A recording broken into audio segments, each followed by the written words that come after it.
L'Institut français a accueilli le 11 mai 2019 la visite de Dany Laferrière. L'écrivain canadien d'origine haïtienne était à Cotonou dans le cadre de la 4e édition du prix littéraire des lycéens du Bénin. Cette visite constitue une opportunité unique, comme l'explique Jean-Michel Casbarian. La particularité de Dany Laferrière, c'est que justement, il faisait cette première expérience, lui né à Haïti, vivant à Montréal, membre de l'Académie française, il faisait cette première expérience de retour au Bénin et c'était une opportunité magnifique de retour au pays du départ. Pour l'académicien, les premiers pas de ce retour prendront la forme d'une conférence de presse où il exposera sa vision de son rôle d'écrivain ainsi que son rapport à l'Afrique et à son île.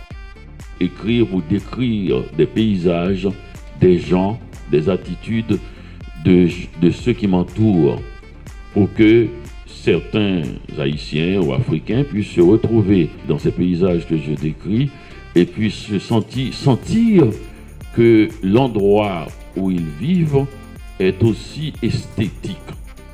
Il ira ensuite à la rencontre de jeunes lycéens béninois à l'Institut français.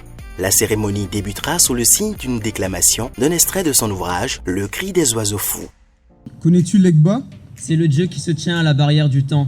Il l'ouvre parfois pour permettre à un mortel de passer du monde visible au monde invisible. Pour Dany Laferrière, l'importance de cette rencontre tient à la nécessité d'échanger entre les personnes âgées et les plus jeunes. Il y a un seul moment philosophique que je reconnais, c'est quand un petit enfant, tout jeune, parle avec sa grand-mère ou son grand-père. Parce que je crois que la philosophie, c'est avoir du temps. On est talonné, on est pressé, et un grand-père, une grand-mère âgée qui voit son petit-fils ou son arrière-petit-fils ou petite-fille et qui s'assoit pour causer avec, c'est un enfant qui a tout son temps devant lui et quelqu'un qui n'a plus beaucoup de temps. Et l'un parle dans l'urgence de dire, de transmettre, et l'autre est prêt à toutes les discussions. Du côté de la jeunesse, on apprécie cette expérience.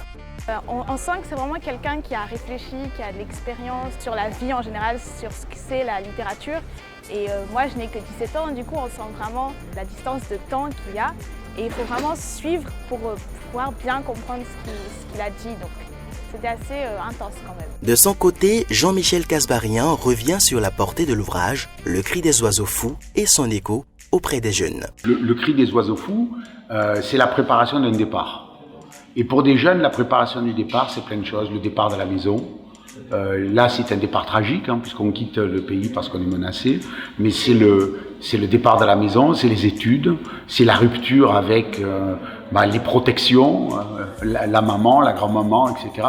Je crois que c'est cette expérience qui n'est pas celle de l'exil, qui est celle du départ, a été très forte. Pour les lycéens, Le cri des oiseaux fous est une œuvre qui résonne en eux, tant en raison de la thématique abordée que du style de l'auteur. Je me suis facilement reconnue au personnage parce qu'il parle d'exil et moi aussi j'ai quitté mon pays à 8 ans, mais du coup pas dans le même contexte.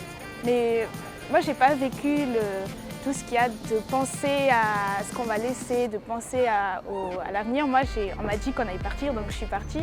Mais du coup il y a vraiment un lien avec sa terre natale, ses racines, d'où l'on vient. Et tout ça parle à tout le monde. Sur le plan stylistique, je trouve vraiment l'écriture très fluide.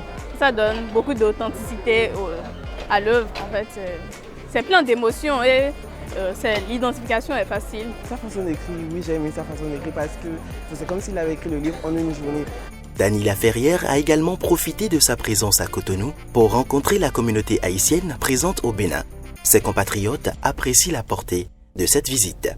Une immense fierté de recevoir ce monument de la littérature mondiale et qui est issu de notre pays et qui nous rappelle une fois de plus la puissance créatrice d'Haïti et qui est un pays qui est capable du moins beau comme du plus beau. Et c'est un vrai bonheur de la voir et on a passé un après-midi des plus agréables. Le périple de l'auteur s'achèvera par un cocktail donné en l'honneur de l'écrivain à la résidence de l'ambassadrice de France près le Bénin. L'occasion pour Dany Laferrière de rencontrer les acteurs d'un monde culturel béninois dont il est à la fois si proche et si éloigné.